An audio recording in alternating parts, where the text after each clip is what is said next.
रुको, यहीं रुक जाओ। मैं कोई कहानी नहीं हूँ, मैं कोई साधारण नदी नहीं हूँ, मैं माँ नर्मदा हूँ।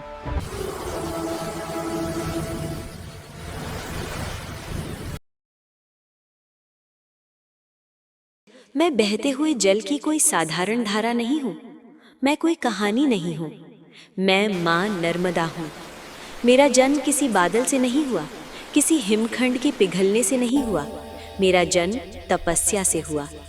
शास्त्र कहते हैं, जब सृष्टि में अधर्म बढ़ने लगा, जब पृथ्वी कराह उठी, तब भगवान शिव ने अमरकंटक की पावन भूमि पर हजारों वर्षों तक घोर तप किया।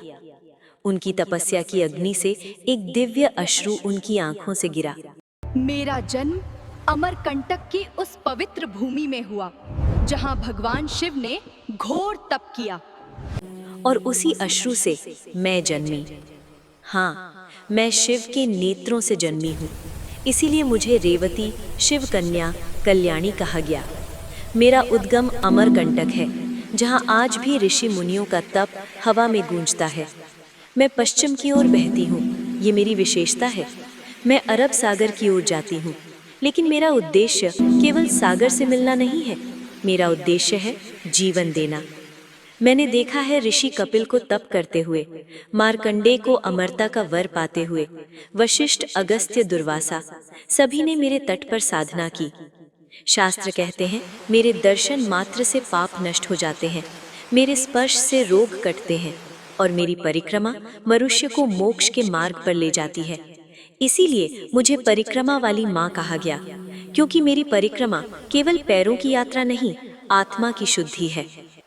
लेकिन आज मेरी आवाज कांप रही है, मैं रो रही हूँ। मेरे जल में जहर घोला जा रहा है, प्लास्टिक, गंदगी मुझ में मिलाई जा रही है, जिसे तुम पूजा कहते हो।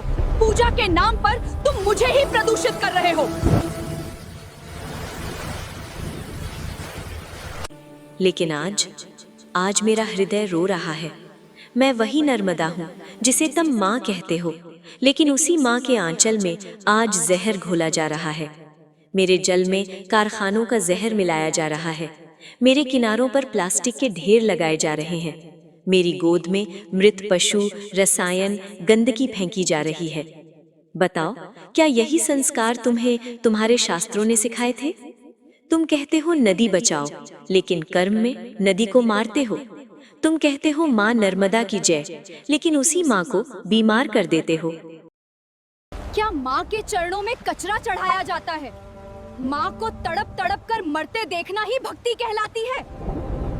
याद रखो, जिस दिन मैं पूरी तरह प्रदूषित हो गई, उस दिन केवल जल नहीं मरेगा, संस्कृति मरेगी, सभ्यता मरेगी, भविष्य मरेगा। मैं खेतों को सींचती हूँ, तुम्हारे बच्चों को अन्न देती हूँ, पशु पक्षियों को जीवन देती हूँ, और बदले में मुझे क्या? प्लास्टिक, गंदगी मुझ में मिलाई जा रही है, जिसे तुम पूजा कहते हो। पूजा के नाम पर तुम मुझे ही प्रदूषित कर रहे हो। और बदले में मुझे क्या मिला? उपेक्षा, लालच और अपमान। मैं शिकायत नहीं कर रही, मैं चेतावनी दे रही हूँ। शास्त्रों में लिखा है, जो नदी को दूषित करता है वो अपने कुल का नाश करता है, जो जल को अपवित्र करता है उसका पुण्य क्षीण हो जाता है, और जो माँ का अपमान करता है उसके जीवन में शांति नहीं रहती। अब भी समय है, अगर तुम सच में मुझे माँ मानते हो तो आज से संकल्प लो, मेरे जल में कचरा नहीं डालोगे, प्लास्टिक से मुझे दूर रखोगे, दूसरों को भी रोकोगे, और बच्चों को सिखाओगे कि नदी सिर्फ पानी नहीं, जीवन है। अगर तुमने आज मेरी पुकार सुनी, अगर तुम्हारे हृदय में थोड़ा भी श्रद्धा बची है, तो इस संदेश को यहीं मत रोको, इसे आगे पहुंचाओ, इसे शेयर करो, इसे हर उस व्यक्ति तक ले जाओ जो मुझे केवल नदी समझता है। याद रखो, मैं बहती रहूं या सूख जाऊं, निर्णय तुम्हारे हाथ में है। मैं माँ नर्मदा हूँ। अगर मेरा जन्मोत्सव मनाना चाहते हो तो प्रदूषण से नहीं, नदियों को साफ करके मनाओ। कसम खाओ, मेरे घाटों पर गंदगी नहीं फैलने दोगे, गंदी नालियों का पानी मेरे आंचल में मिलने नहीं दोगे। और माँ आज अपनी संतान से न्याय मांग रही है। जय माँ नर्मदा।